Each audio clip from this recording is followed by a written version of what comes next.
All right, so week 1 of the NFL fantasy season has pretty much finished. Obviously, we have the Buffalo Bills and Jets game. So this is a little bit of an early waiver wire you should be going after, but there were a lot of things that had changed this weekend. Players that we had not seen performing really well, and then some that had just came out of the woodworks and did an absolutely amazing job, like Tyreek Hill. So there's a lot of players I'm going to talk about. This is an absolute must for week 1. Now, I don't want this to be an overreaction of how week 1 was, because realistically, week 1, there's a lot of settling. There's a lot of no preseason games. People are settling into their roles, new offensive coordinators, new defensive coordinators. There's a lot to change. So I know a lot of people are ready to kind of drop some of their, star players that they drafted really early and just disappointed, and going crazy after some of these players I'm going to mention here. But do not overreact. This is week 1.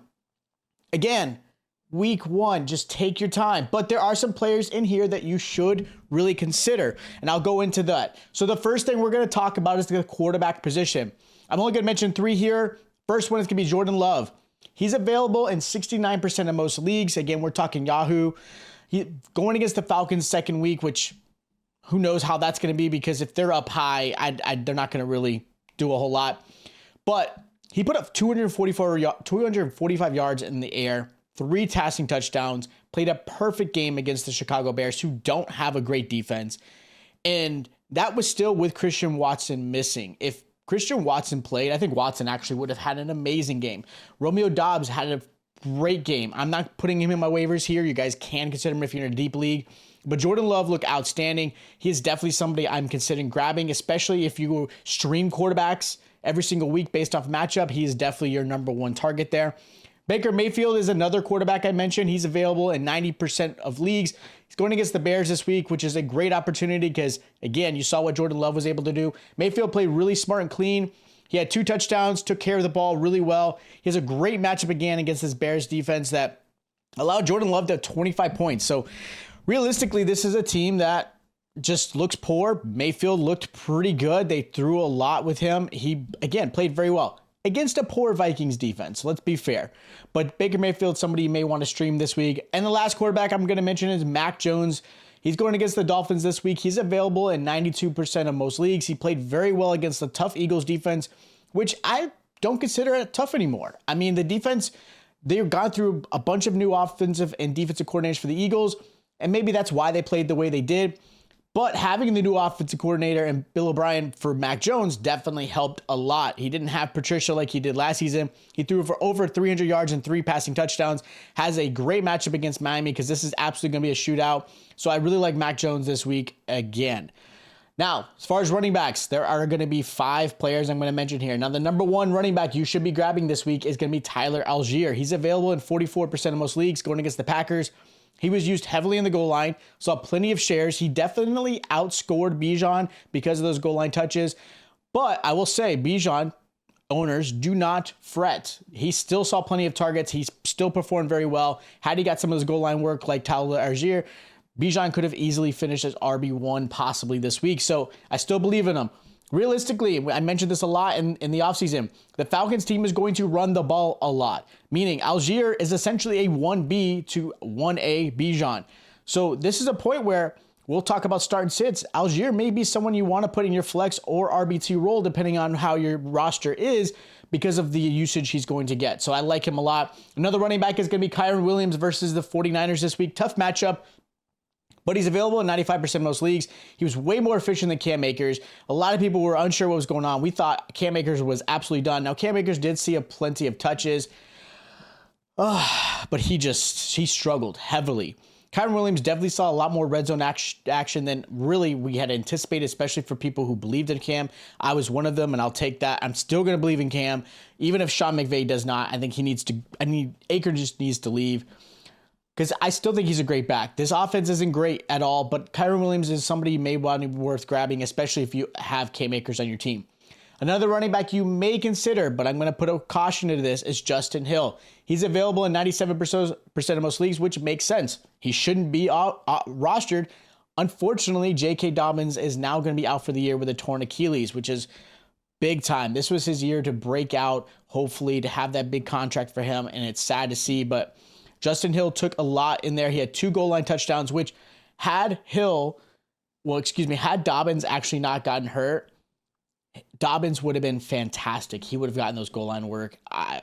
It just sucks to see somebody who we had a lot of high hope on, unfortunately, lose to the season.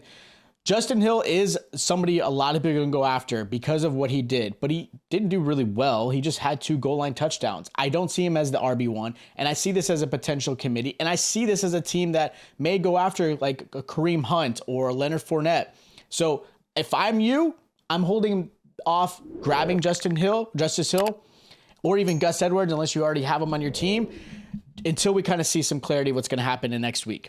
Another running back is Kenneth Gainwell versus the Vikings this week. A good matchup. He's available in 54% of most leagues. At this point, Swift didn't really exist. Penny was a healthy scratch. Not sure why the Eagles even went after them when they thought and talked about Kenneth Gainwell being essentially their RB1, getting a lot of touches. And we should have believed the offseason rumors. They were pretty much saying Gainwell's getting the RB1 touches. It was very clear. So I think a lot of people just overly excited with Swift and his ability. Can't stay healthy. This was not the issue in this one. They just didn't really use him.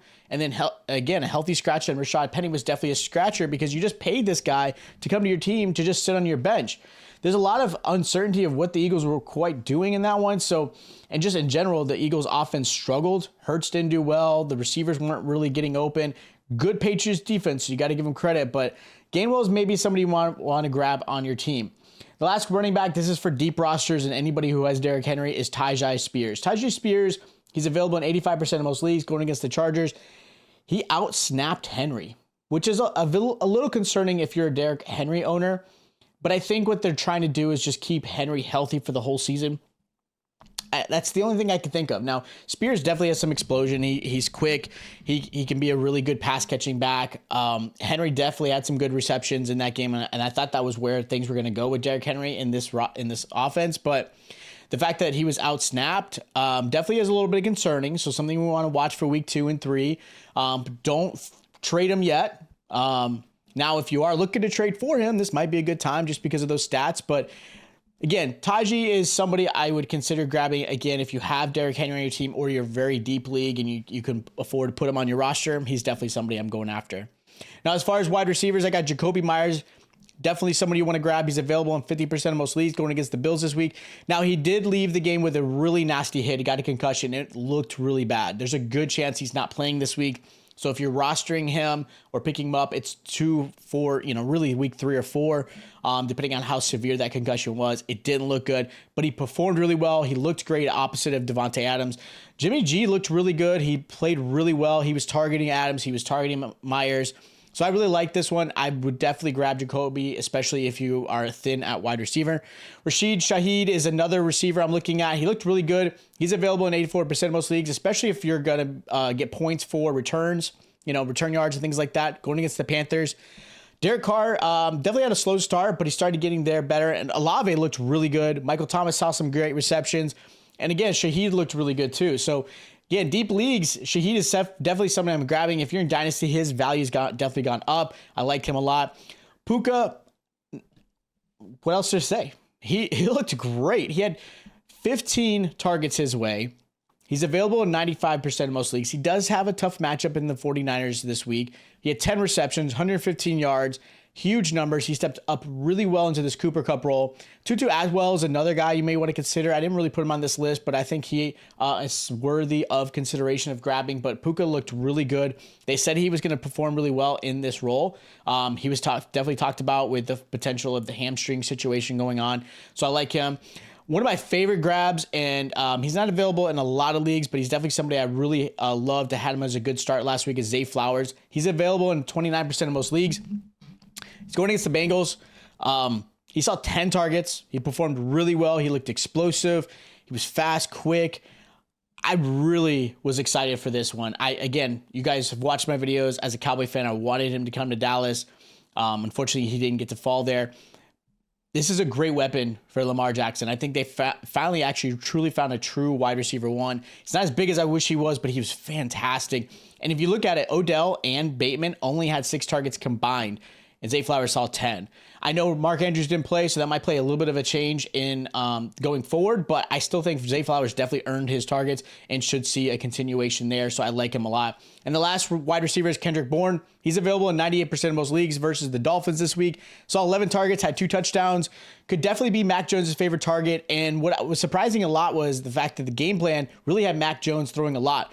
Stevenson wasn't really existing, didn't perform well, they didn't run a lot, and it wasn't like they were heavily behind the Eagles. They definitely could have ran the ball more, but they really put this on Mac Jones' shoulder, and Mac Jones performed really well, and again, Kendrick Bourne performed really well. And with that said, Hunter Henry, my tight end, is definitely somebody you want to grab. He's available in 84% of most leagues, saw 5 targets, had a touchdown. Again, I think as this game plan may change to where they're going to pass a lot, I hope it's not every week, but if they are, Hunter Henry has got great value as far as a tight end, because tight ends are such a hard position to really evaluate, especially in fantasy. Unless you're in tight end premium, there's just not many you want to grab. But Hunter Henry's might be a tight end you want to stream, again, going against a Dolphins team that struggles defensively. Another tight end is Hayden Hurst. He's available in 89% of most leagues. Again, going against the Saints, could have a good matchup here. He saw plenty of targets his way. I think with Bryce Young, he's getting a little bit more comfortable. This is, again, his first game of the NFL season. He definitely is going to be somebody of like a security blanket for Bryce Young. So I expect him to get that 5 to 6 targets a game in that ball range, maybe even 7. So I think as a 8 to 10 point type of performer, I think that's what Hurst is going to fall in, and I think it'll actually be surprising this season. Another tight end I really like is Sam LaPorta with the Lions. Available in 35% of most leagues, going against the Seahawks. Looked really good his first game against Kansas City. He was being moved around a lot. He was a good lead blocker. You saw him in the slot. You saw him in line. I know it was only 8 points, but I think he's definitely somebody who's going to have a slow start but really pick up. And I think Goff's second favorite target behind Amon-Ra. I know Reynolds was there and he did pretty well. Marvin Jones saw plenty of targets, but I like LaPorta a lot. I think he's going to be somebody you want to grab. Last player I'm going to mention is Zach Ertz. He's available in 95% of most leagues. I know a lot of people held off drafting him or picking him up because of the injury concern last season and then the whole offseason. But in his first game back, saw 10 targets. I know it only turned around into 8 points because he had 6 catches of 21 yards. But with Dobbs kind of getting familiar with this offense, Ertz was really the most consistent player on that offense, and he saw plenty of targets. And I could see that being an 8-target type of game for him pretty much all season. They're going to play behind a lot of times. So again, Zach Ertz has the ability to be a guy who's getting 8 to 10 targets just based off that. If he can turn half of that, if not more, 60, 70% into receptions, he's going to have a really good season. So those are my players you should consider grabbing for week 1. Now, obviously, we'll give you an update if there's anything for the Buffalo Bills-Jets game, but as far as right now, with waivers coming up, you want to try to put your claim in, put your fab in, whatever it is, grab these players, especially in deep leagues, or if you're trying to handcuff and get you guys ready for week 2. Hope you guys had a great one. I'm giving you all and sending you best vibes for tonight's game to get you guys that victory. Make sure you guys are subscribed to the channel. Make sure you guys hit the notification bell because we'll be doing our start and sits as well for week 2. If you guys enjoy the content, make sure you guys hit the like button. Again, check out our other videos, rankings. If you guys have questions about lineups, trades, anything like that, hit us up in the comments or on Twitter. All right. Again, subscribe, like, and I'll check you guys out next time.